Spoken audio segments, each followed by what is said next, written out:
Quand c'est bien fait, c'est pas long. C'est un 16-20 en plus. Ouais, c'est bien trippant.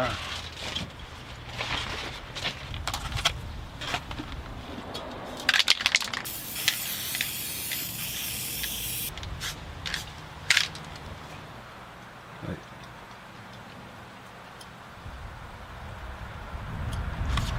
Tadam! La magie de Daniel T. Yes, puis à partir de là, tout est possible.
La peinture, pour toi, c'est-tu beaucoup une question de magie? C'est quasiment juste ça de la magie dans mon cas. Parce que quand je commence, j'ai de 3/4 du temps aucune idée de ce que je vais faire pour aboutir à des choses souvent surprenantes. Le regard est très important aussi. Quand ça fait 30 ans que tu te poses des questions sur le tableau qui est en avant de toi, ben, c'est une façon de regarder qui n'est pas coutumière, là, qui se passe de mots, on va dire. Comme là, je sais pas s'il est fini, ça fait que là, il faut que je le regarde, puis le regarde. Des fois, il y a tellement de possibles. Parce que tu peux aller dans un sens, tu peux aller dans un autre sens. Si tu vas dans ce sens-là, ça va te conduire ailleurs. Des fois, c'est un peu comme des labyrinthes aussi. Plus tu te poses des questions, plus les questions arrivent. Plus les questions arrivent, souvent, moins tu as de réponses. Fait que là, là, tu peux te fatiguer le génie longtemps. Mais ça devient un défi à ce moment-là, de le réussir. Ça, c'est le fun aussi.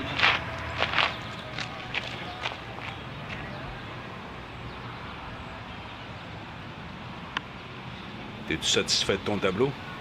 Le bas avec le haut, ça ne fit pas vraiment. Je sais pas comment intégrer ça. Mais dans ce temps-là, j'ai quasiment envie de me fâcher puis passer par-dessus.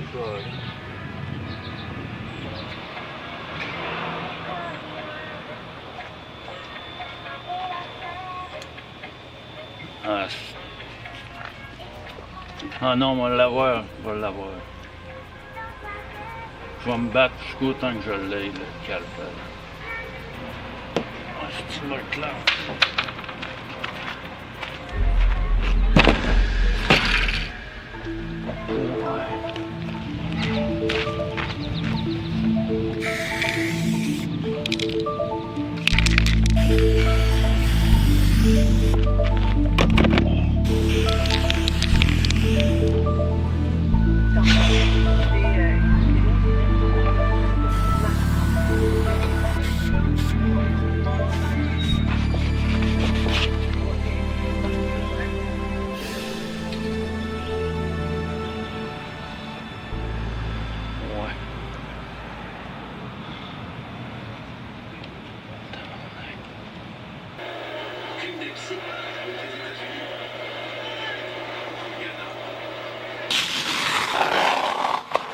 Et voilà. Quand est-ce qu'un tableau est fini pour toi? Il n'y a pas de recette là-dessus. C'est fini, c'est fini. Bang. Des fois, le pinceau lève. Tout. Ça m'est arrivé souvent. Le pinceau a levé. Ah, c'est fini. Comme là, dans lui, c'est noir et blanc, mais pourquoi mettre de la couleur? Il n'y en a pas besoin. Il est entier. Ça t'arrive-tu des fois de faire des choses en fonction de les vendre ou... Je les fais pas vraiment en fonction des ventes parce que je vends pas beaucoup. Puis je cours pas après ça, pas en tout, mais pas en tout.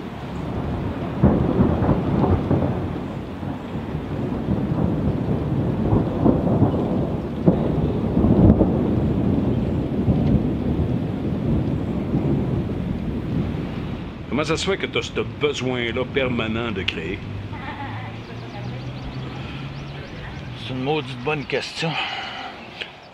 Mais l'affaire, c'est que moi, j'ai su à 13 ans que j'étais un peintre. Mais j'ai refusé jusqu'à 30 ans de peindre. Pourquoi? Parce que je me disais, ah, c'est une job de cul, t'as pas d'argent, t'es pas considéré. Moi, j'avais un l'idée dans la tête de Van Gogh, c'était ça ma référence en art, si on veut. C'était pas la meilleure, on va dire, au niveau du vécu, là. Mais sa peinture, j'avais un immense respect, mais pour le bonhomme, disons que j'avais pas envie d'avoir une vie comme la sienne, t'sais. Ça fait que j'ai attendu jusqu'à 30 ans.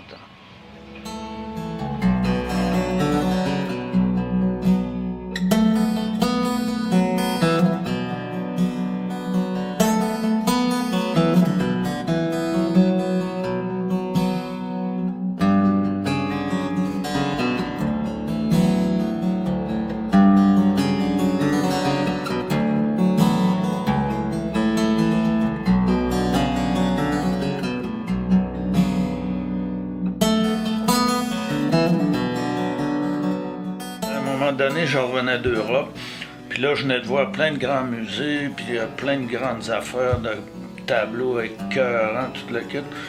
Puis là, j'ai rencontré la galerie du frère Jérôme, puis lui, c'était un automatiste peu. En fait, c'était un chum à Bordua qui n'a jamais signé le refus, mais qui était, à l'époque, il frayait avec cette gang-là. Puis là, je me disais, je viens de voir plein de belles affaires en Europe, plein. Puis ça me parle plus qu'un Picasso, ça me parle plus qu'un Van Gogh, ça me parle ça. À partir de ce jour-là, j'ai dit, ah là, je peux pas faire autrement, faut que je peigne. Puis c'est là où, quand ça s'est mis à sortir, puis à exploser, puis j'ai fait 1000 tableaux estimation dans une période de 6 mois, je pense. Je dis 6 mois pour pas avoir l'air fou, mais je pense que c'est moins que ça.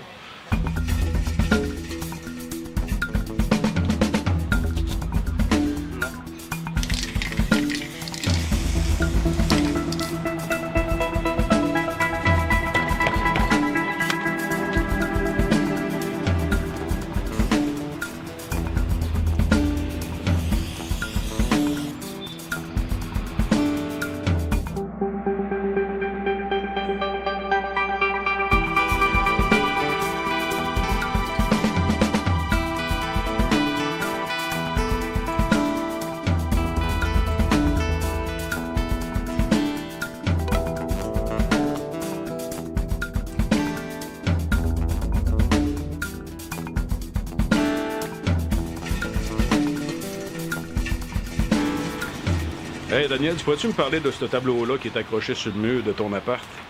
Ben, ce tableau-là, je l'ai fait à la mort de Riopelle. C'est comme un hommage que je lui ai fait.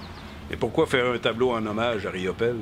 Parce que Riopelle, il a été important dans mon développement pictural, si on veut. S'il n'y avait pas eu Riopelle, il n'y aurait pas eu moi. Ah ouais, à ce en point-là? peinture. Ah ouais? Ben, ça a été comme un déclencheur, au même titre que le frère Jérôme à Montréal, au même titre que Bordua. Qu'est-ce que tu admires le plus chez Riopelle?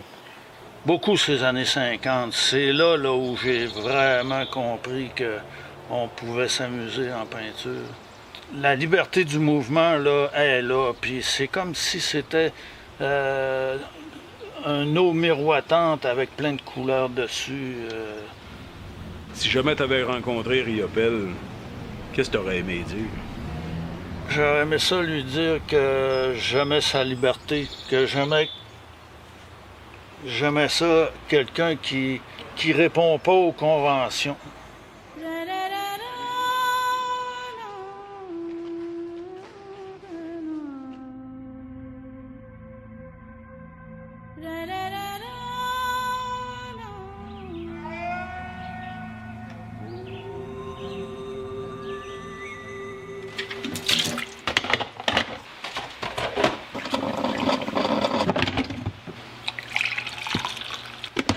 T'en bois-tu pas mal du café? Au moins 6 par jour. Ça t'aide à te concentrer? Plutôt à me vider la tête.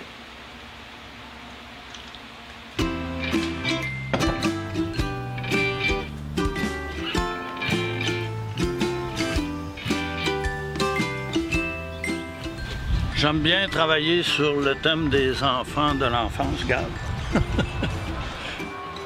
Garde des petits bouts. Moi, j'appelle ça des amuse-gueules que je fais à côté de mes repas principaux. Tu penses que je suis quasiment n'importe quoi, toi? Oui. Oui, j'ai fait beaucoup de bouts de bois, de tous les formats, les grandeurs et tout ça. Autrement, je vais me rabattre sur des objets qui traînent ou qu'on me donne ou comme ça. J'ai même fait des roches, regarde. Mais pourquoi peindre sur une roche? J'ai pas vraiment de raison particulière, sauf que c'est décoratif dans mon cas. Disons que mon inspiration est volage, c'est-à-dire qu'elle se promène d'une chose à l'autre, puis c'est comme nécessaire. Il n'y a pas de matériau plus noble un que l'autre, si tu veux. J'en ai fait sur des palettes de peinture qu'on se sert pour brasser, puis ça a vraiment fait des choses intéressantes. Des fois, c'est la forme de l'objet qui va déterminer en partie qu'est-ce que je vais en faire. Fait que dans le fond, tout peut te servir. Ah oui, tout peut me servir, puis en fin de compte, tout me sert aussi.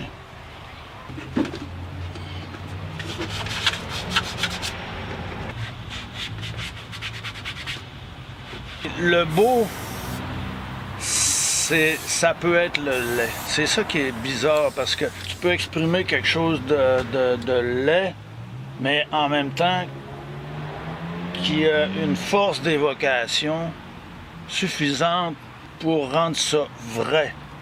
Puis en étant vrai, ça s'en va vers le beau. C'est une façon d'être honnête aussi. Tu sais? Des fois, on a des choses pas faciles à dire à quelqu'un, qui sont pas nécessairement belles, mais qui vont donner un résultat peut-être beaucoup plus bénéfique. C'est ça l'idée aussi, c'est du bénéfice qu'on peut ressentir ou qu'on peut retenir d'une chose qui n'est pas nécessairement belle. Parce que belle avec tout ce qui est beau, ça marche pas. Ça fait pas une vie intéressante, ça fait pas des enfants forts, je dirais. Lucas, t'avais-tu remarqué les tableaux qui sont juste au-dessus de toi? Oui. Trouves-tu ça beau, ces tableaux-là? Oui. Qu'est-ce que t'aimes là-dedans? J'aime la couleur. Puis ça se voit que c'est pas du gribouillage, pas comme si ça avait fait n'importe quoi. L'auteur de cette œuvre. Daniel T. Tremblay, parlez-nous de l'exposition qui est derrière vous. Moi, je suis comme un catalyseur, un médium qui prend l'inspiration du haut pour la descendre et l'exprimer. Je ne sais pas trop d'où ça vient, mais ça sort, ça c'est sûr.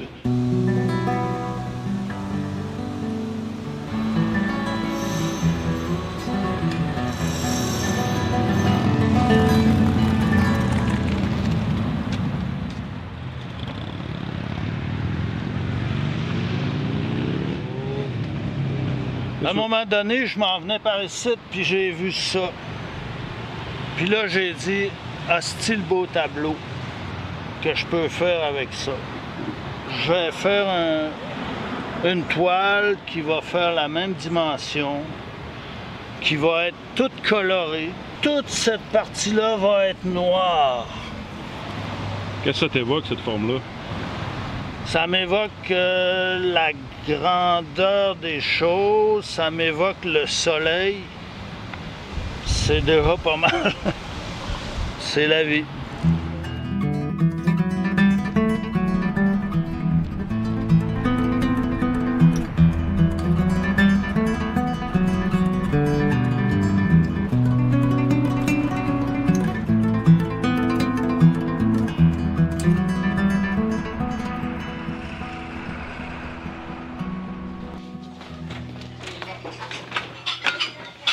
Daniel, quand tu viens fouiller ici à l'atelier de récupération, c'est quoi tu peux trouver qui peut être utile à ton art? La majorité du temps, c'est des petits cadres comme ça qu'elle ne vend pas cher puis qui font bien mon affaire pour faire des présentations.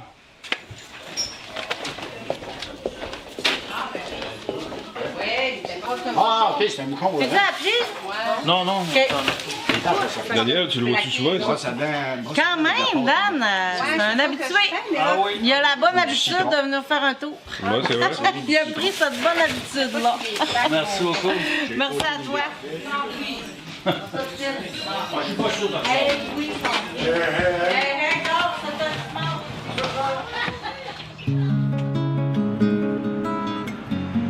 Cette habitude-là vient d'où, hein? De te promener dans la rue, d'utiliser un peu tout ce qui va te tomber sous la main, de faire le tour des ateliers de récupération. Ben, quand j'ai commencé à peindre, j'avais pas de fric, fait que... puis je vivais à Montréal, puis à Montréal, les poubelles sont grosses, tu sais, il y a beaucoup de stock, puis t'as pas besoin d'aller chercher là où il y a de la viande ou n'importe quoi comme ça. Tu regardes à côté des poubelles souvent, c'est là que tu vas trouver ce que tu as besoin.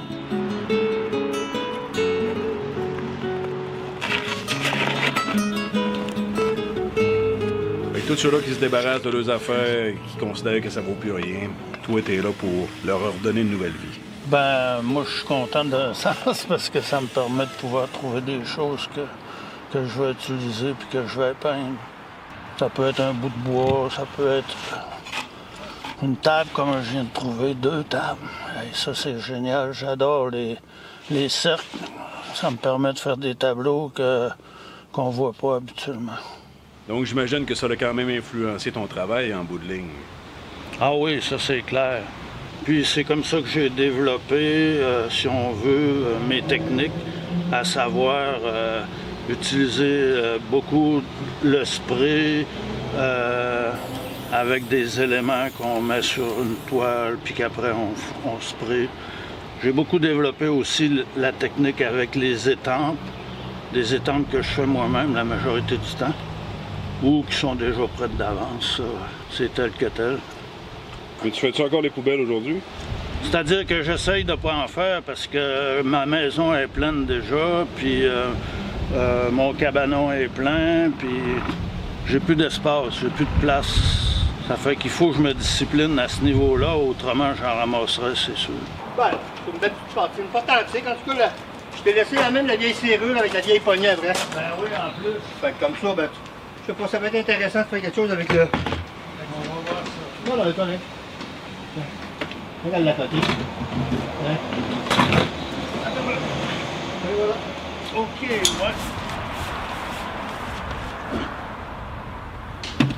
C'est qui vient de te donner une porte, Daniel?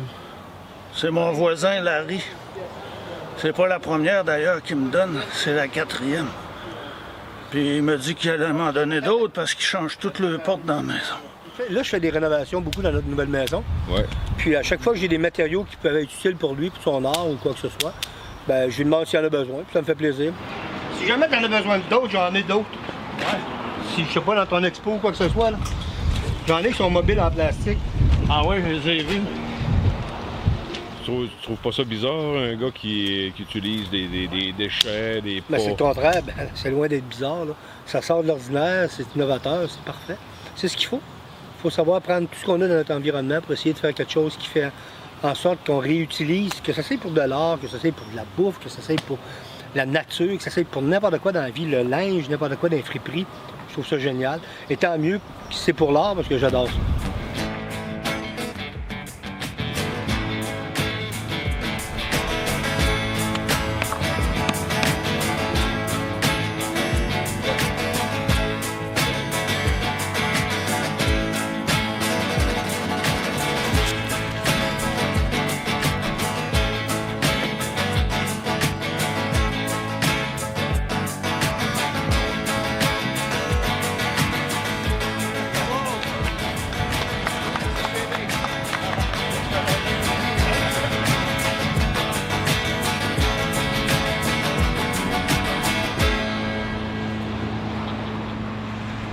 La créativité, hein?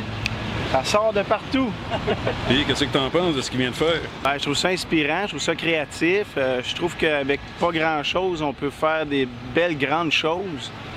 Puis c'est ça, avec une bouche, pas une bouche d'égout, mais un truc en mettant de la ville pour tenir les armes. Il fait des prints intéressants, il print sur des t-shirts. Il y a de place à la création énormément. Je trouve ça beau, je trouve ça le fun. Il y a là avec ma signature de graffiteur.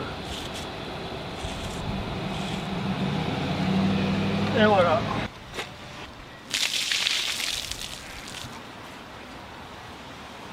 Wow.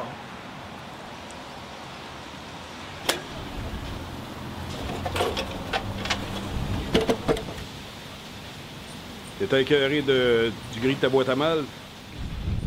Ouais, ben je trouvais qu'elle avait l'air folle, puis elle commençait à être rouillée. Ça fait que je lui ai donné la go qu'il fallait.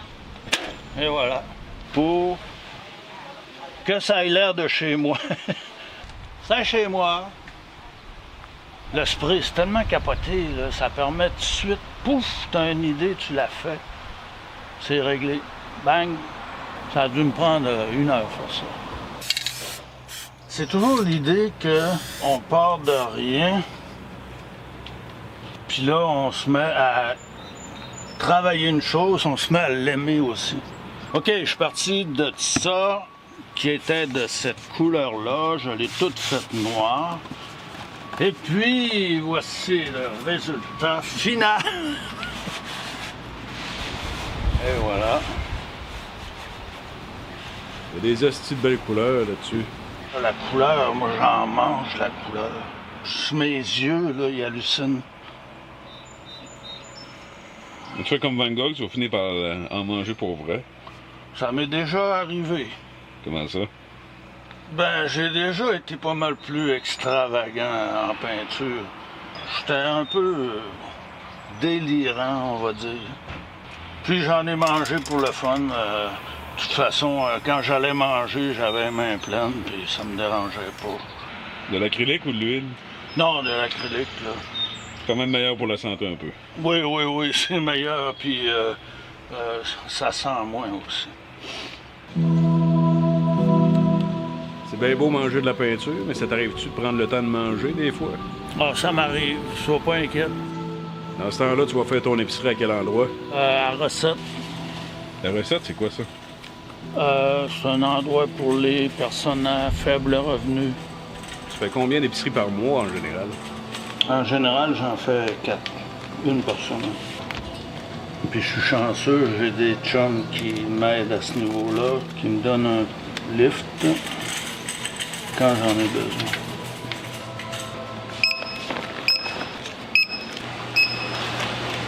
« 46 et 75. Bon, ben. Bon. Est-ce qu'on vous me donne le quotidien avec ça? C'est gratuit? Oui, c'est sûr que Oui. Votre vocation ici en tant qu'épicerie, c'est quoi? C'est pour les gens à faible revenu. Il n'y a pas de don, à part la boulangerie Chicoutimi-Nord qui donne les surplus, mais les choses sont moins chères. Certaines choses sont beaucoup moins chères qu'à l'épicerie.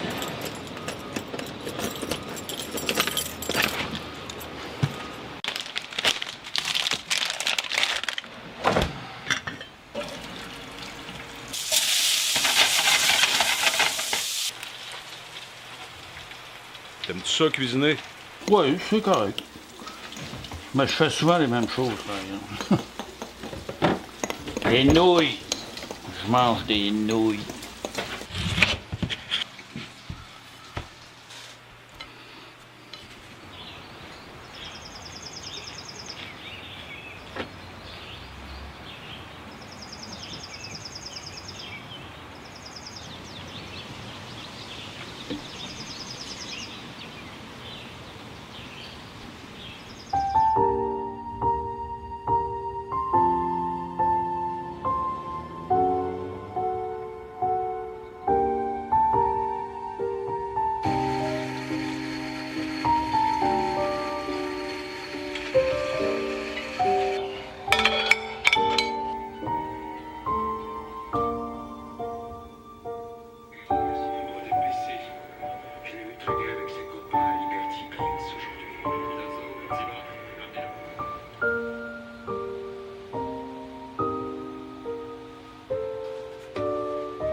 Ouais.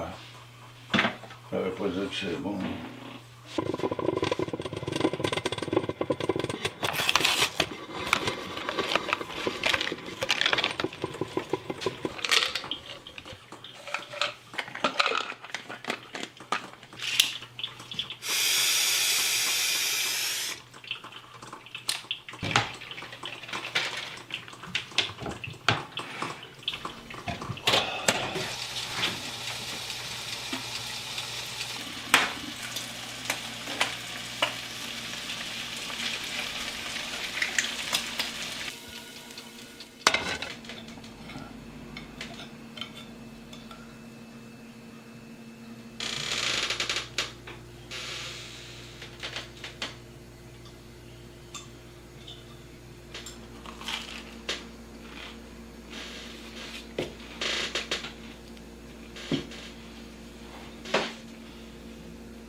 quoi tu es en train de faire, Daniel? Ben, je suis en train d'enlever le blanc parce que, disons que c'est brisé, puis que de loin, la rue, admettons, on voit une grande tache blanche en ligne. Ça fait que depuis que j'ai vu ça, là, ça me tombe ses nerfs. Fait que le bleu, il va atténuer beaucoup.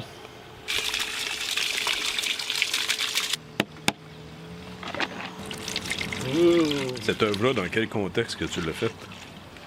Ben, au départ, c'était ma maison. Alors, je pouvais faire ce que je voulais.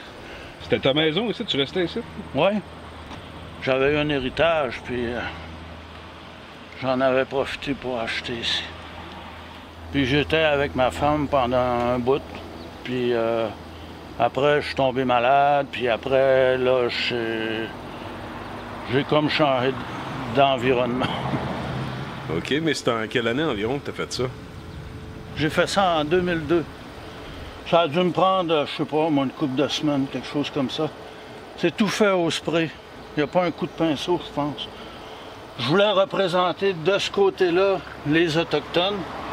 Et de ce côté-là, c'est les Blancs, les catholiques qui avaient une grande présence. Ici, on a la chasse-galerie. Puis ici, on a les riches qui se cachent dans leurs belles grandes maisons, alors que les autres travaillent en bas. T'avais-tu un peu une ambition à la Arthur Villeneuve? Genre, je commence par le garage, mais après ça, je m'attaque à toute la maison? Oui. J'avais peint toutes mes armoires de cuisine. Ça faisait un immense carreau où tu avais plein de couleurs. C'était bien parti. C'était bien parti. Ta femme, elle, comment elle trouvait ça? Non, elle comprenait. Fallait. Elle embarquait dans le trip? Non, il fallait, oui. Oui.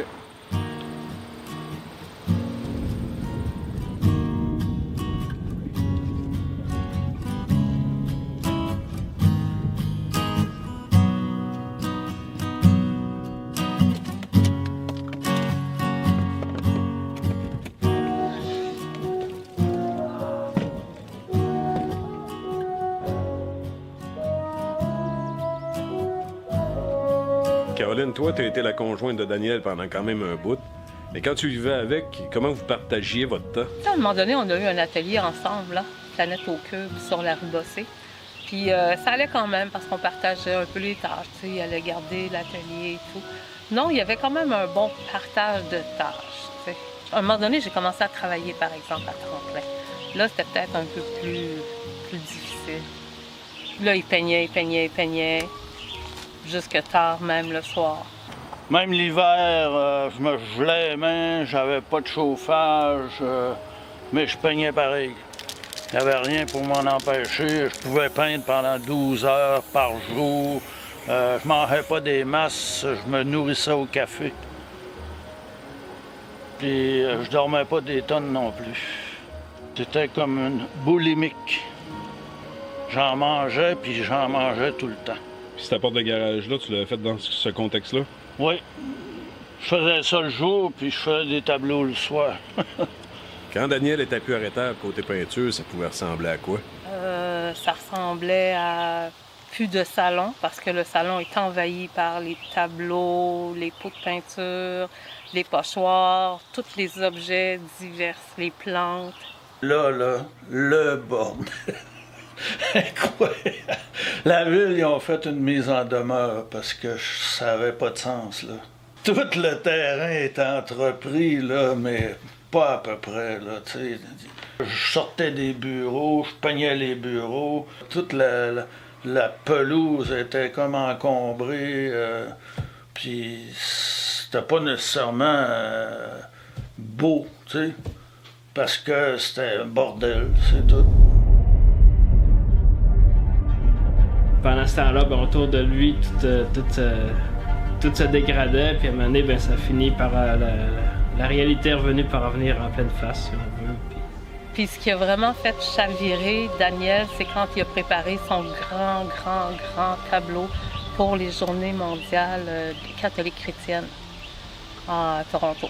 Ça, je pense qu'il n'a pas arrêté de peindre pendant 3 jours, 3 nuits sans arrêt. C'est une toile immense, qui fait...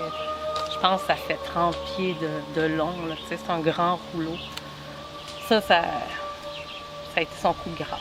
Ici, j'ai un autoportrait que Daniel a peint, puis je le garde, je le conserve, parce que je trouve que ça, il montre bien comment il était torturé dans sa tête, tu sais, dans son esprit, là, quand il était en crise, puis quand il était trop obsédé par sa peinture, là, tu sais.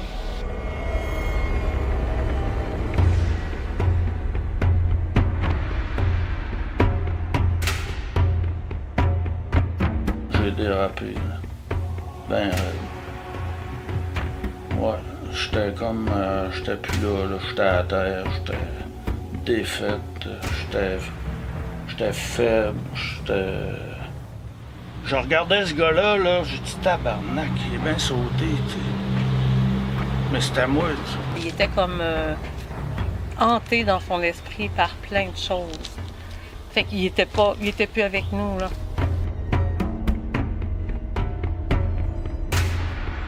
Ben, il y avait comme un endroit où il storait tous ses tableaux. Puis il y avait un grand rideau par-dessus ces tableaux-là. Là.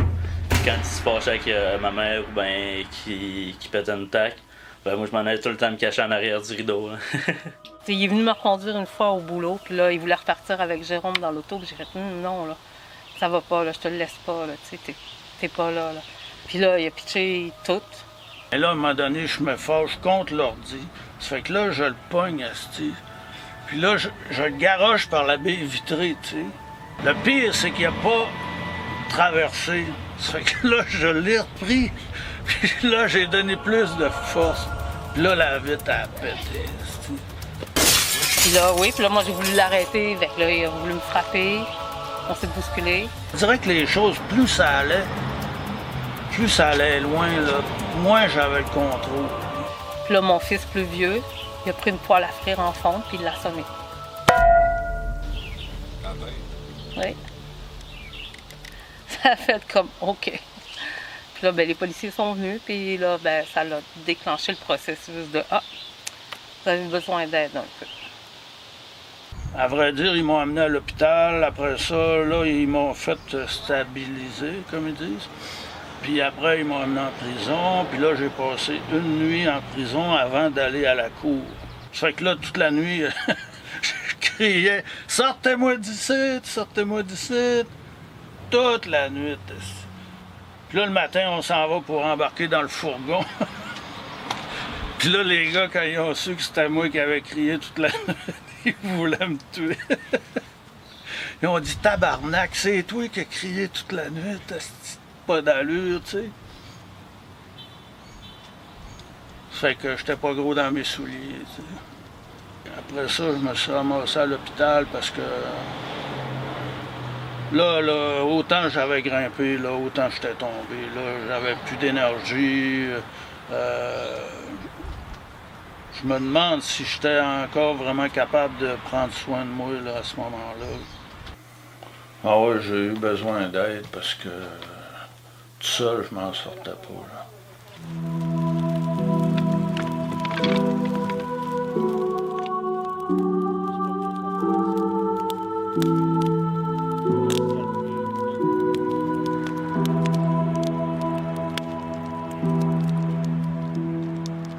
Steve m'a vraiment beaucoup aidé. Ça a été pas mon pilier, mais quasi, parce que s'il m'avait pas aidé pour aller faire mon épicerie, je me demande si je serais allé en faire, tu sais. Dans le sens où, je te le dis, j'avais plus de force, j'avais plus d'énergie, j'avais plus de goût non plus.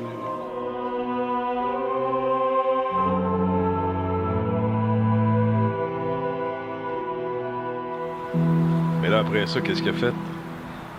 Son idée, c'était d'aller se ressourcer dans il s'est informé pour aller pour les frères, peut-être louer une chambre dans un monastère ou quelque chose comme ça, mais il n'y avait pas...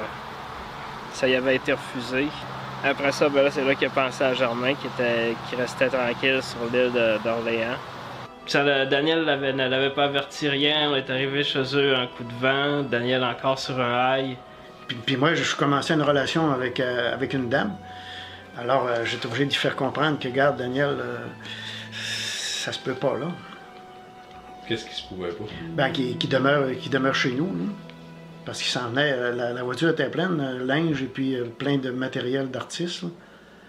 Comme il n'y avait pas de place, il s'est ramassé à la maison des sans-abri. Puis là, ben, ça fait qu'il il se ramassait là, mais il était toujours pas soigné. Fait que c'est ça, il a fini par... ils ont fini par le rentrer à l'Institut quelques semaines, un peu, le temps pour qu'il fasse une petite cure, puis de le soigner, puis de se reprendre en main. Là, j'ai dit, regarde, je te donne 2 ans pour te retrouver, tu sais, parce que quand je t'ai rencontré, c'était super, tu sais, on s'entendait bien, ça allait bien.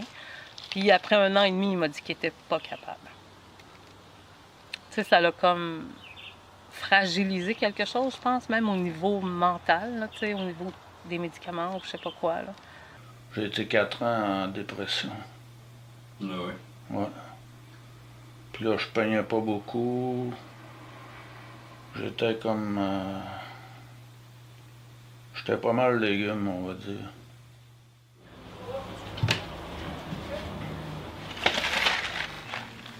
J'en fais pas un mystère, là, d'être comme ça, tu sais. Quand c'est le temps, je le dis au monde, ben, je suis bipolaire, puis que je me soigne. T'sais. Puis je réussis bien, par exemple.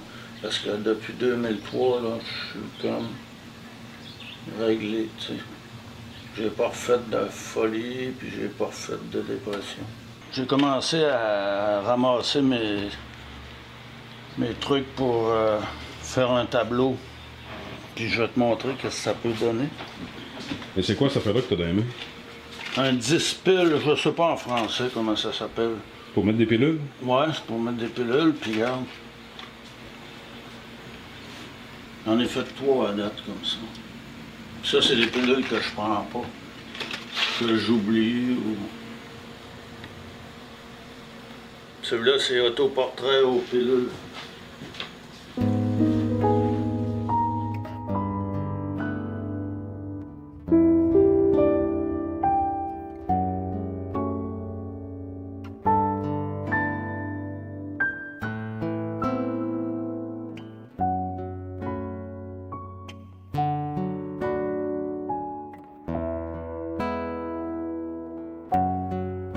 Avec tout ce que tu as traversé comme épreuve psychologique, mentale, c'est pour ça qu'aujourd'hui tu pratiques des choses comme le yoga, le tai chi?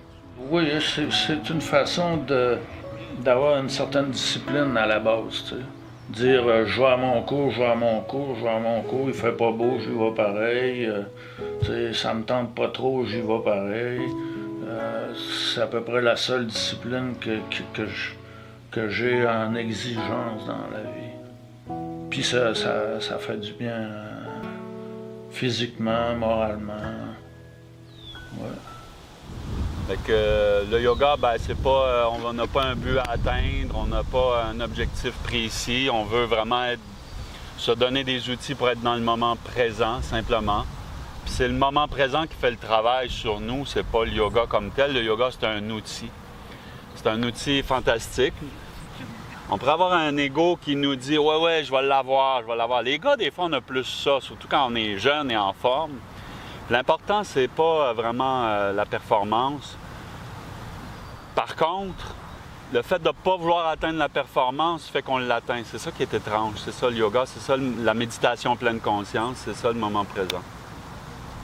On pourrait tout aussi bien juste profiter du soleil, puis des oiseaux, puis se connecter. Mais ça fait du bien d'aller libérer l'énergie, faire circuler de l'énergie. L'énergie, c'est fait pour circuler. Fait que c'est ça. Aujourd'hui, je cherche plus à peindre en fou, là, en énervé, si on veut. Il y a une forme de lenteur, il y a une forme de concentration qui est toujours présente.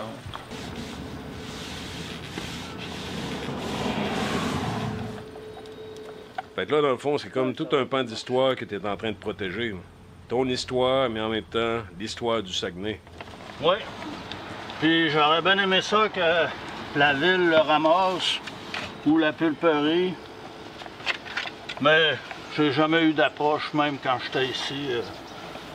Ça fait que j'ai pas insister là-dessus.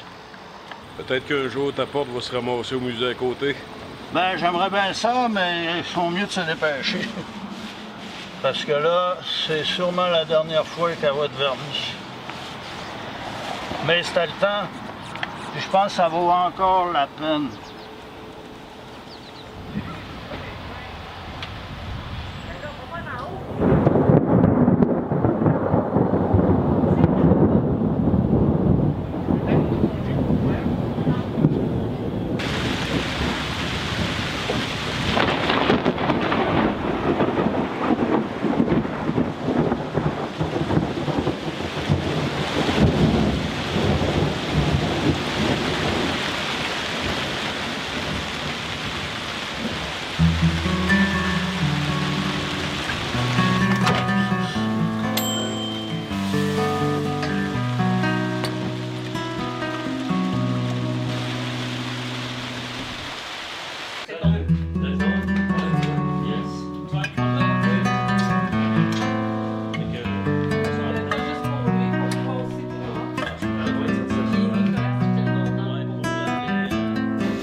Ça, c'est pour qu'il n'y ait pas trop de... Ah, le col est parfait.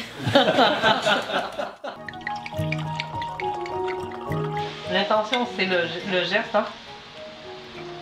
C'est ça qui compte, c'est ça qu'on retient, c'est les gestes posés. Ouais. Plus que les mots. Non, c'est les actions qui changent les choses. C'est même une loi physique qu'une action entraîne une réaction. Je sais, je l'ai vu cette année. Bon. Même si j'ai une très mauvaise note en physique, là, c'est ça. Ouais, en fin de compte, ton bulletin, je l'ai pas vu de l'année. Ah ouais? Ça, c'est une Ouais, pas. Ah ouais. Je t'ai même pas vu de l'année quasiment. C'est vrai qu'on s'est pas vu beaucoup. Ouais. Hey, puis sais-tu quand dans cet été-là, on s'est vu une fois, là c'est la deuxième. Ben non, on s'est vu au moins 3 fois, 4 fois. Là, cet été? Ah ouais. Oui, au minimum 3-4 fois. Jérôme, c'est quoi le genre de relation que tu entretiens avec ton père? Avant, je le voyais pas mal plus régulièrement, là, une fin de semaine sur 2. Puis à mesure que j'ai avancé dans l'âge, puis je suis venu moins souvent, tu sais. Fait que là, comme je suis rendu à 17 ans, puis je passe le voir une fois aux semaines, une fois aux 2 semaines pour un souper à la place d'avant, juste une fin de semaine complète, là. Et moi et mon père, tu sais, on a moins besoin de se voir souvent, tu sais. C'est plus que je passe le voir, puis on parle de ce qui s'est passé. Puis j'ai même plus de chambre, ça. Avant j'avais une chambre, elle était juste là, puis finalement il a changé ça en une chambre d'entreposage parce que je n'ai plus, là. T'as jamais entendu parler du refus global? Pas en tout, non. Non. Et là. Mais c'est quoi? Ben, c'est un manifeste rédigé. Mais qui refuse quoi? Ben, les dogmes de la société. La religion là, qui dictait à tout le monde quoi faire. Ouais, c'est ça. Tu dois faire des bébés, tu dois faire ci, tu dois faire ça. Ces lois sociales-là. Toutes les libertés qu'on a de nos jours, là, ça a l'air anodin. Là, ça semble acquis, mais tu sais, il y a du monde qui se sont battus en quelque part pour ça. Là. Et voilà, t'as tout compris. Puis qui ont perdu beaucoup. Là. Oh oui. Ces artistes-là, c'était des marginaux, là. Ils ont perdu beaucoup de choses. Là. Okay. Ils ont perdu... Avec 2 parents comme ça qui ont choisi l'art comme vocation, ton père la peinture, ta mère le verre, toi tu te situes où par rapport à ça? J'y comprends juste pas, tu sais, genre choisir de vivre pauvre pour être artiste, c'est pas un choix que je comprends, puis je pense pas que je vais comprendre jamais, là. C'est tellement loin de mes, de mes opinions puis de mes pensées que je m'imaginerais jamais faire ça. Là.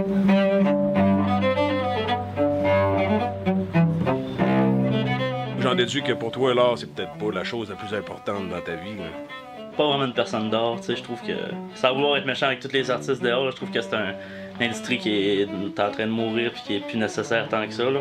Qu'est-ce que tu veux dire? Ben, je trouve que, je sais pas, je sais que la culture c'est très important puis tout, mais c'est pas mal plus en fait mon point de vue, je trouve que l'art, c'est pas que c'est pas intéressant, mais c'est plus comme que ça apporte pas grand chose, tu sais. Mais je sais que ça apporte plein d'affaires, mais moi personnellement, je trouve pas que ça apporte de quoi nécessairement. Puis je me vois pas acheter un jour une pièce d'or pour mettre dans mon appartement ou de quoi du genre. Là.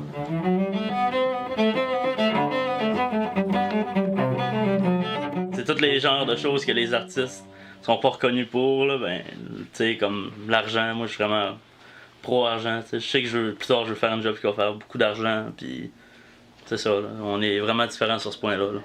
Comment ça se fait, d'après toi, qu'il y a autant de différence entre tes parents qui sont très artistes puis toi qui l'es pratiquement pas, là. Très jeune, j'ai été plongé quand même, tu sais, dans la pauvreté, là. On n'était pas riches. C'est sûr que ma mère, tu sais, elle faisait assez d'argent pour réussir à bien vivre, puis tout, mais tu sais, tu te rends quand même compte quand tu commences l'école que, tel enfant, ben lui, il y a des habillements plus chics, ou bien plus propres, ou bien plus cool, puis ben moi non.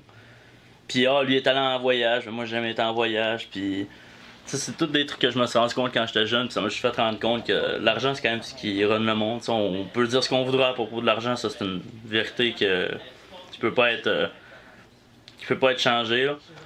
Fait que je m'imagine que quand même assez jeune, je me suis rendu compte que pas d'argent, tu pouvais pas faire grand chose, puis t'avais pas gros de pouvoir, fait que c'est pas mal pour ça que je pense que je suis devenu même. Là. Ah, en passant, es-tu allé à ton bal de finissant? Moi, je suis allé. Ouais, puis comment c'était? Je suis pas une personne de grosse foule, puis tu sais que je vais aller danser, puis tout. Fait que j'ai mangé, j'ai bu un peu, j'ai eu du fun avec mes amis, tu sais. Ouais, t'es allé en autobus. Mais ouais. Vraiment, j'ai relaxé, j'ai fumé pas mal toute la soirée parce que je trouvais qu'il y avait trop de monde en dedans, puis c'est ça là. Donc, t'étais pas accompagné? Non. T'étais pas accompagné? Non. Tu m'as dit que oui. Non. Non? Je t'ai dit que j'y allais avec 3 filles qui m'avaient invité, là, mais sinon... c'est ça. T'étais très accompagné, tu sais, t'étais avec 3 filles. Ouais, mais 3 filles qui ont un chum, c'est pas tant accompagné ça. Ok. Accompagné, il faut que ce soit par un amoureux ou une amoureuse. Ouais, ouais, généralement. Idéalement, oui. Ok. Ben oui, là, elle va être chez eux. Il a fallu que j'aille la chercher.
Avec toutes les plantes que t'as dans ton appart, j'imagine que t'es à la bonne.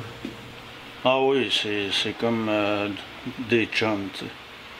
C'est parce qu'il faut s'en occuper un petit peu, faut prendre conscience qu'ils ont besoin, puis quand t'es tout seul, ben ça peut aider. Ça peut aider à se sentir moins tout seul, peut-être. Ben, je leur parle de temps en temps parce que ça a l'air que c'est bon, puis moi aussi je trouve que c'est le fun. Quand je les coupe, ben je m'excuse, je leur dis que c'est pour leur bien. Fait que j'ai appris à les aimer parce que chez nous on n'en avait pas. On en avait une, je pense. Puis à force d'être en appart, ben on m'en a donné une, un autre, puis moi je me suis mis à en donner aussi. Ça c'est le fun par exemple. Tu reproduis une plante, puis après tu l'offres. Puis la personne à qui tu l'offres va toujours se souvenir que tu lui as offert, parce que c'est comme un tableau quasiment.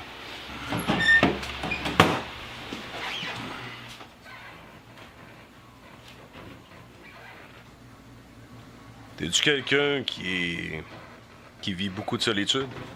Moi, je peux être 2 jours sans parler à personne, tu sais, parce que je suis pas un gros sorteux, parce que je connais pas tant de monde, parce que je peux être confiné, je vais dire. Disons, je me suis comme développé de même, puis après 2 jours, là, je commence à m'ennuyer, c'est un moyen temps, il faut que j'appelle quelqu'un, il faut que je voie quelqu'un.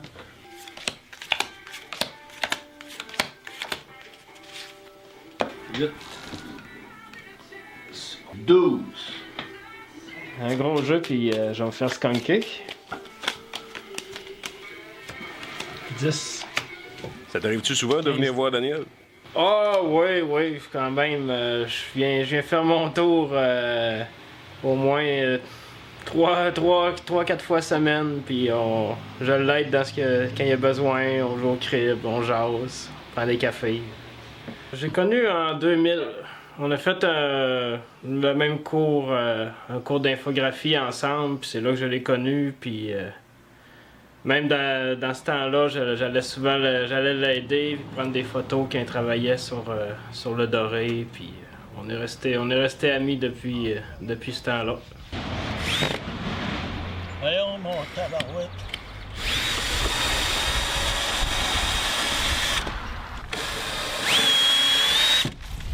Je vais exposer mes portes. Toute la gang?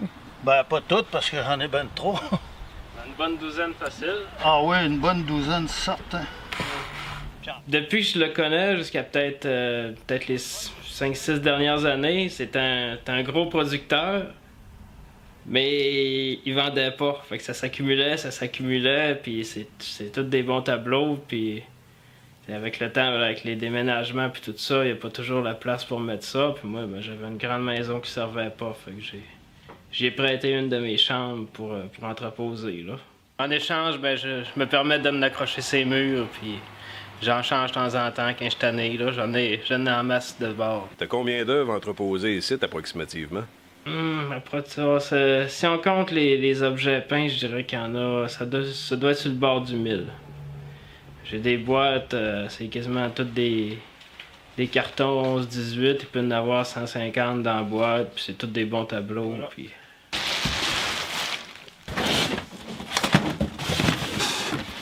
juste là-dedans, c'est ça, t'as 50 cartons de 99, 75 cartons de 2000. Quand c'est pas encadré, puis c'est juste, ils sont tous pêle-mêle de même, ça a l'air de rien, mais... Il y en a au moins une bonne vingtaine de boîtes comme ça, facile, là. De toutes les grandeurs, toutes les années. Sentirais-tu d'attaque, toi, Steve, pour t'attaquer à l'inventaire? Je pourrais facilement être un bon conseiller, mais m'attaquer de seul à ça, c'est comme vouloir grimper l'Everest, là, pour quelqu'un qui n'est pas habitué à grimper des montagnes, là.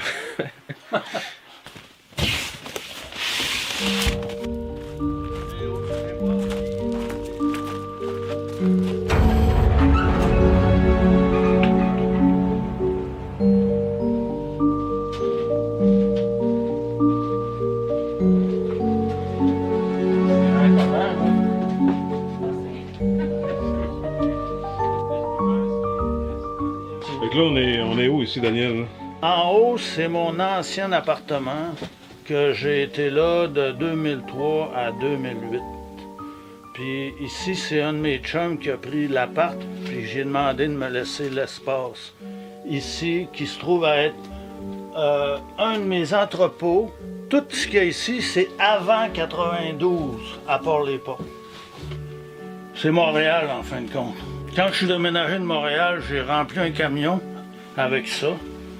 Puis tout ce que j'ai pas pu entrer, je l'ai laissé là-bas, donc à peu près 400 tableaux. Qu'est-ce que tu vas faire avec ça un jour, toute cette étoile-là? Je le sais pas. C'est pas moi qui va avoir le problème. Moi, je l'ai fait, puis après, le trip, c'est des faire.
Hi!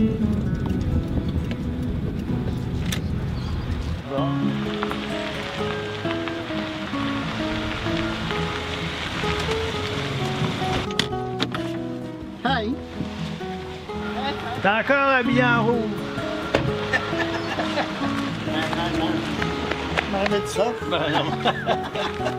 Ouais. Puis la porte? La porte, elle avance pas. Germain, si je me trompe pas, toi et Daniel, vous êtes vraiment deux vieux comparses. Hein? Daniel puis moi, on se voit pratiquement tous les jours, 4h, 4h30, c'est le petit Martini. Santé, mon cher. 4 à 6, on se salue mutuellement. D'abord, ça fait 2 à 3 ans qu'on se tient pas mal ensemble. Et puis, on jase de tout. Daniel et comme moi, on est tout seul, fait qu'on se raconte notre journée. Alors, Daniel me montre ce qu'il a fait durant la journée, telle chose, telle peinture. Là, de ce temps-ci, il est parti sur les pots de fleurs, là. Il fait des interventions sur ces pots de fleurs-là. Regarde ça fait high class, hein? Ouais. C'est juste le fait de jaser, on s'entraide, là. T'sais, on sait qu'on a une écoute, puis c'est ça qui est... C'est une belle entraide, ça. Une entraide d'humain à humain, là. C'est pas comme du matériel. Quand j'ai fait ça, je n'ai pas tenu compte. C'est ça qui est le fun. T'en tiens pas compte, mais c'est là. Puis, à un moment donné, tu te rends compte qu'inconsciemment, t'as fait matcher les choses pareilles.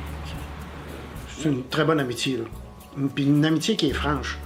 Franche et honnête, on tête pas, là, on se parle, on se dit ce qu'on a dit. C'est une façon de pouvoir s'exprimer sans qu'on soit jugé par personne. Ça, je trouve que c'est important comme relation. Serais-tu capable d'imaginer la vie sans tes meilleurs amis?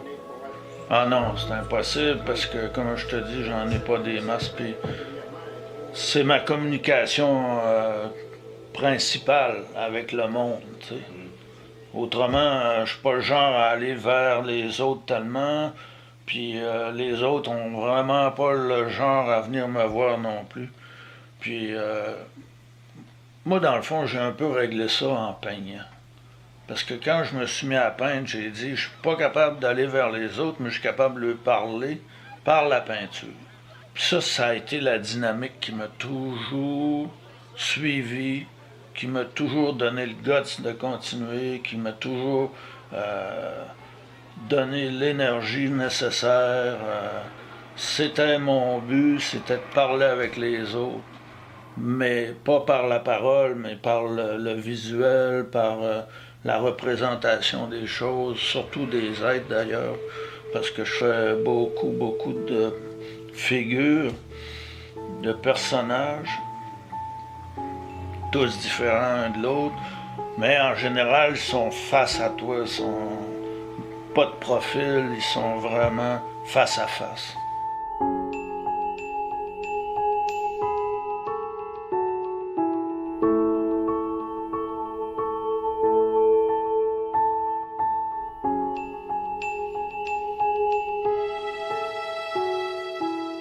Tu sais, faire des tableaux juste pour soi dans son atelier, bien, on les fait, oui, c'est le fun, mais c'est agréable de les montrer aussi, tu sais, d'avoir une réaction des gens ou de d'autres peintres. En général, moi, j'ai les réactions de d'autres peintres.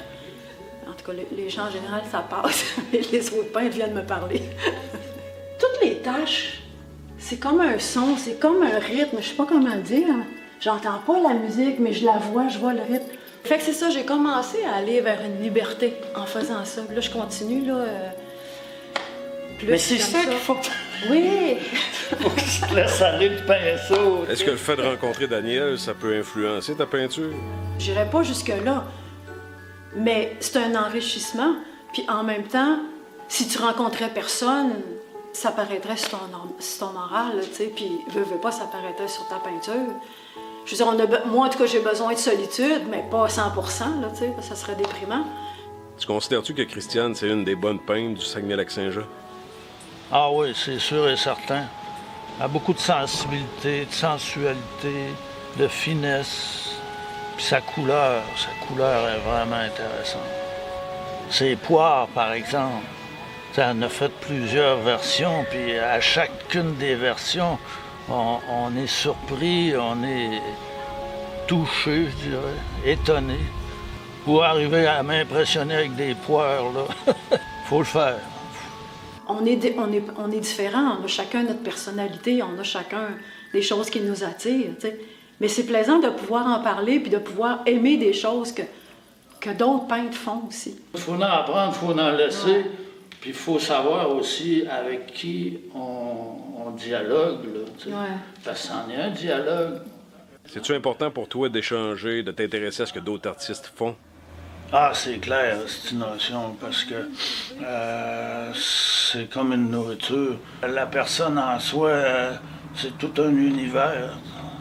Pour avancer, j'ai l'impression qu'il faut se nourrir, puis la nourriture, elle vient des autres. Il y a tellement de façons de faire, de voir. Puis c'est drôle de voir aussi que l'autre n'a pas vu la même chose. À ce niveau-là, c'est toujours intéressant de faire la part de chacun, là. Bon, après avoir vu l'Expo Corneau, qu'est-ce que vous en pensez, les gars? J'aime ça, puis j'aime pas ça. J'aime bien sa gestuelle. Au niveau du gestuel, elle suit le corps, puis c'est vraiment pur. Son geste est pur, puis il fait qu'un geste va développer le volume du corps. C'est ce que moi, qui m'intéresse le plus. On dirait que c'est plus pour attirer une clientèle de madame féminine, là, je sais pas. Comment ça? Ben, c'est les sujets en particulier, là, surtout les sujets, les couleurs, beaucoup de rose puis de rouge, là, ça fait très féminin. Ça va peut-être attirer un petit peu moins les hommes puis plus les femmes, je dirais, comme art. La question stupide du documentaire. Arthur Villeneuve ou Corneau? La question drôle, là, ben tabarnak. Tant qu'à ça, moi, je préfère Villeneuve, c'est clair et net. Il y a plus de thèmes, il y a beaucoup plus de contenu, il y a plus de... Comment est-ce qu'on dit ça, donc? Des belles allégories. Tu sais, il raconte une histoire, tandis que là, c'est beaucoup plus plastique, on va dire. C'est plasticien, cet aspect-là aussi, il peut finir par rebuter un peu. Moi, ce que j'aime, c'est les peintres qui me surprennent, tu sais. Comme, admettons, Anne Saint-Gelais, son travail me surprend, tu sais. Donc, il y a une richesse, il y a quelque chose qu'on ne retrouve pas chez les autres, qu'elle a su développer, définir. Quand il fait beau, j'en mets un ou deux là, sur le mur extérieur. Parce que la toile n'est pas là habituellement, c'est lui qui a mis ça ici, plus qu'on va dehors. Là. Ah, OK. Ça fait que là, j'en ai mis là pour. Je trouve que ça donne l'ambiance. Oui, bien sûr, bien sûr. Ils ont sûrement une dizaine d'années, je dirais 10-15 ans, ceux-là. Ce qui est dehors, habituellement, je ne mets pas de l'acrylique, c'est tout de l'huile, parce que l'acrylique dehors, je n'oserais pas. OK. Je sais pas. Toi, tu oses, hein, dehors, mettre des tableaux à l'acrylique? Puis là, ça lève pas, il y a l'humidité. En plus, là. Non. En tout cas, moi, l'huile, je sais que c'est bien solide, là. Il n'y a rien qui va arriver à ça. Pas de l'humidité qui va lever l'huile. Anne, c'est quoi tu penses qui vous rejoint, toi et Daniel? On est très différents.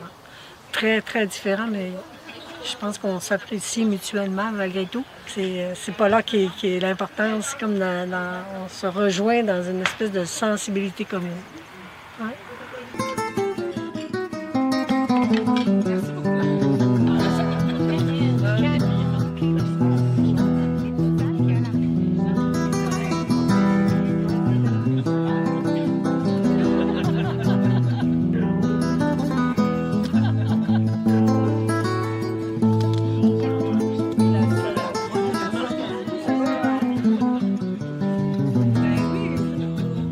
Là, comment ça se fait qu'il y a une réunion des artistes ici, à soir? Les amis Germain puis Daniel sont venus nous voir un petit peu au printemps. Puis là, on s'est dit, c'est une belle occasion. À l'automne, à la rentrée, on fera une invitation, puis on improvisera un goûter pour tout le monde, puis le plaisir de se rencontrer, puis de jaser avec pas d'autre but. Pas d'autre but que d'être ensemble. Santé, Camille! Santé, Camille! Moi, à une certaine période de ma vie, j'étais beaucoup plus en contact avec d'autres artistes comme moi. Mais je faisais aussi partie des artistes de la Corniche. Et à la Corniche, on demandait une exclusivité. Alors, on ne pouvait plus participer à rien d'autre que d'être là. À l'époque, ben, ça a quand même fait mon affaire pendant 30 ans. Mais j'ai peut-être participé ou de côtoyer des artistes, etc. Puis là, je m'ennuyais de tout ça, finalement. Je suis quand même assez casanière. Et puis, je m'entoure seulement de personnes donc, qui sont vraies. C'est des personnes transparentes qui ne jouent pas du jeu. C'est vraiment la personne que tu vois, c'est la personne qu'elle est. Et pour moi, ça, c'est vraiment important. Et quand tu penses à Daniel, y a-tu un Daniel la vie de tous les jours, qui est une personne, puis Daniel le personnage, l'artiste? C'est pareil.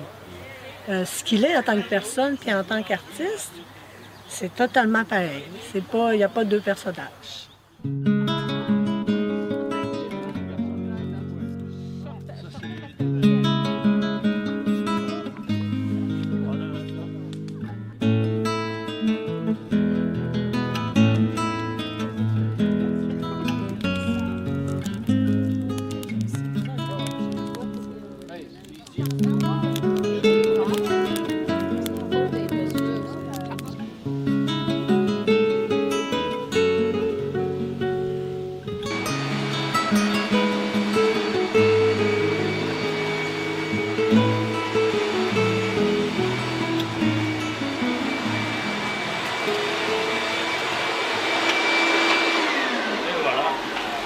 Tout mon ménage est fait ou presque.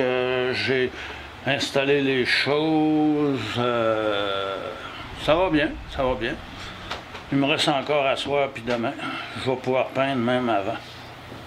Mais au moins, tout le monde peut rentrer sans se sentir trop poigné. Es-tu heureux en ce moment, là? Je vais te dire ça demain soir. Mais pour l'instant, ça va bien. Je suis un peu sur l'adrénaline, puis sur l'espérance, puis c'est ça. On espère qu'il va y avoir plein de monde, on espère que tout va bien aller, on espère. Parce qu'on ne peint pas juste pour nous autres, on peint pour les autres. Puis si les autres viennent pas, ben là, on a comme manqué notre shot, t'sais. Si j'ai 50 personnes, je vais être hyper content. Mais ce fois-là, ça ne s'annonce pas de la même façon. C'est ta fête aussi demain? Oui, c'est ma fête demain. 62 ans. J'avais demandé à mes tournesols d'ouvrir pour le 16 août à ma fête. Puis regardez ça. Elles sont toutes ouvertes sauf une couple qui vont finir demain probablement d'ouvrir. J'en reviens pas.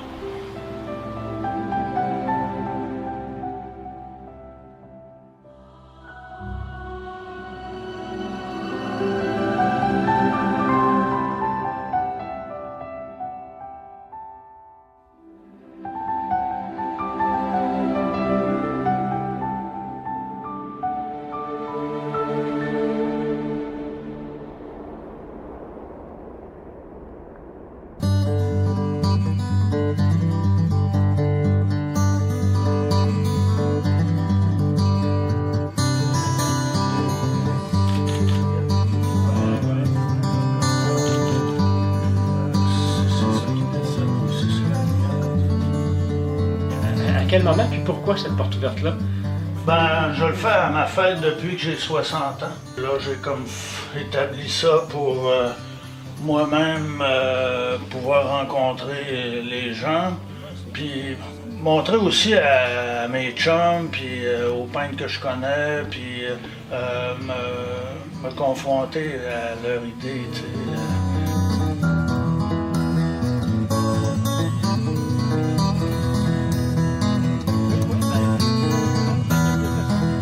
Quel intérêt pour toi comme journaliste de faire des articles sur Daniel T? Parce que c'est d'intérêt public.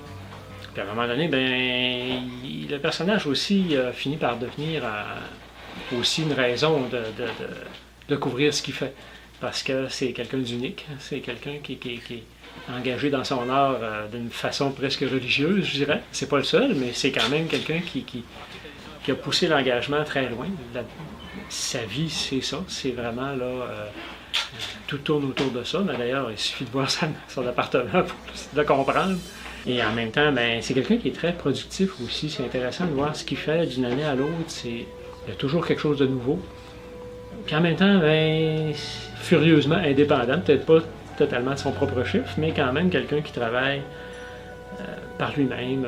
Il s'arrange, même si c'est pas toujours facile, j'imagine, mais c'est la créativité. Puis en même temps, ben, à travers ce qu'il fait, beaucoup d'humanisme, la qualité d'enfant, de ce que je disais tantôt, le côté de l'enfant qui reste encore, comme Arthur Villeneuve avait ça aussi. Ce qui n'empêchait pas d'avoir une profondeur aussi, puis d'évoquer des choses personnelles là, qui peuvent être difficiles. Donc, as-tu l'intention de continuer à suivre pendant encore un bout? Ben, tant que je vais être journaliste, c'est sûr. Ça, il n'y a pas de problème, parce que c'est un sujet intéressant, puis il n'y a jamais deux entrevues pareilles.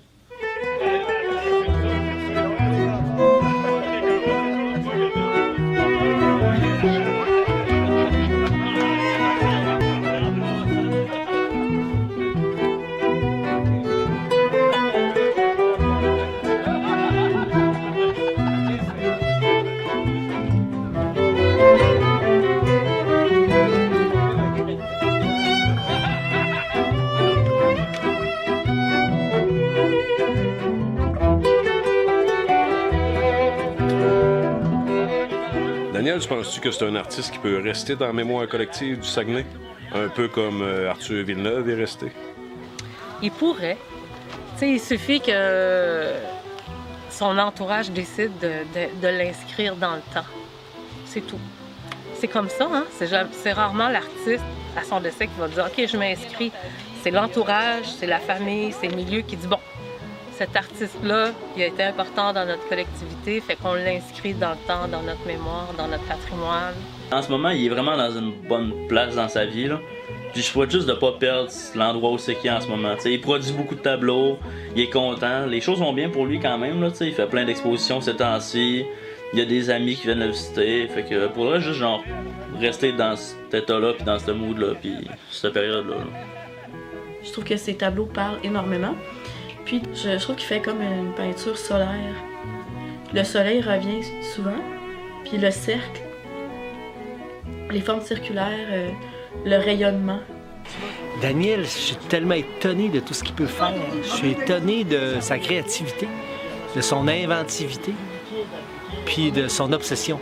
L'autre jour, j'ai découvert des choses. Ça se peut pas qu'il fasse tout ça sur tout ça. Les blocs de bois, ça m'a étonné, là. Tu sais, les bouts de 4x4, là, peints, magnifiques. Tu sais, en fait, ça devient des jeux aussi. Ça pourrait être n'importe quoi. Bon, l'exemple des portes, moi, c'est la première fois que je voyais ça, là. Un gars qui prend des portes pour peindre.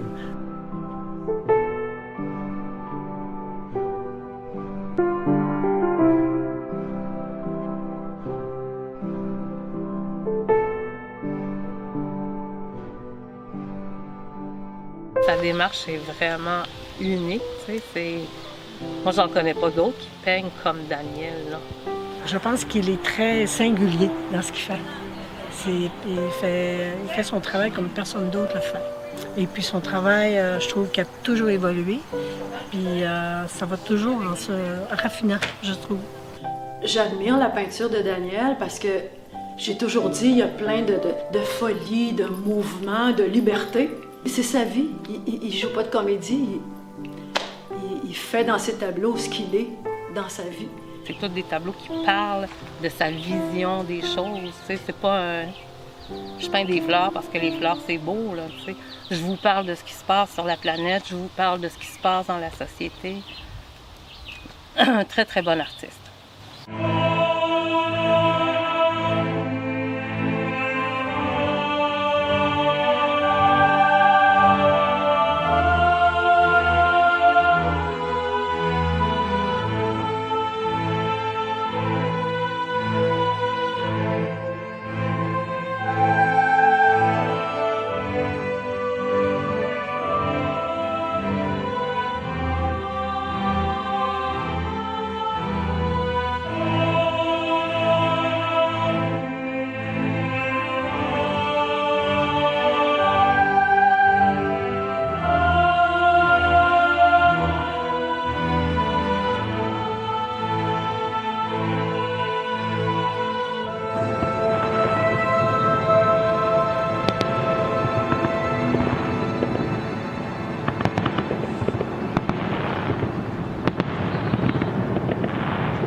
Là, tu viens de terminer une exposition, puis te voilà déjà de retour au travail, direct le lendemain.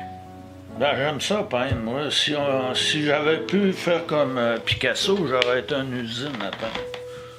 Tu sais, si j'avais pu remplir un atelier, mettre la clé dedans, puis dire à quelqu'un, occupe-toi-en, j'aurais pris un autre atelier, je l'aurais rempli, j'aurais fait... Tu sais, là, j'ai fait peut-être la moitié des tableaux que j'aurais pu faire ou que j'aurais voulu faire, puis j'en ai quand même une couple de mille, tu sais. Depuis 85, là, ça n'a jamais arrêté de monter, puis de prendre de la place, puis peut-être trop même de place à certains moments, ce qui a fait que ça a fait un vécu quand même rock'n'roll un peu. Ça fait que jusqu'à quel âge tu as l'intention de peindre de même? Ben, jusqu'à la fin. Ça, c'est clair. Moi, il n'y a pas de retraite possible, là. C'est impossible, non.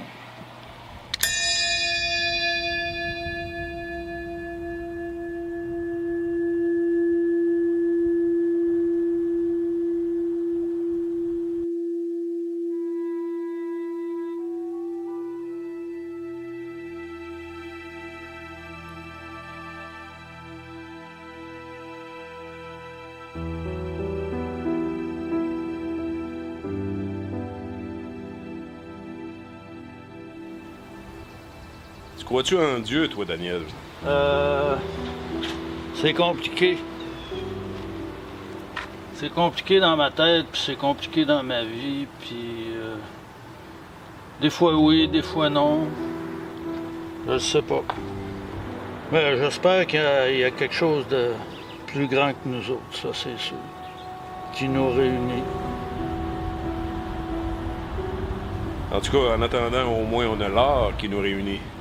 Oui, monsieur, l'art. Parce que toutes les civilisations, tout ce qui nous parle d'elles, des vieilles, des nouvelles, des anciennes, c'est toujours l'art.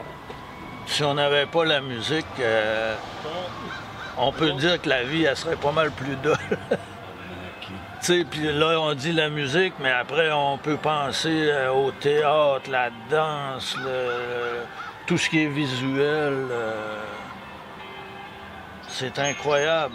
C'est ça la richesse, c'est pas les 100 piastres qu'on a à la banque, là. Ça, c'est juste de la monnaie, ça. Ah oui, c'est ça.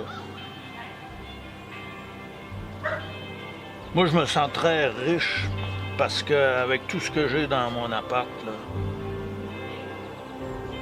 je les aime, mes tableaux. Puis il y a beaucoup de monde qui les aime.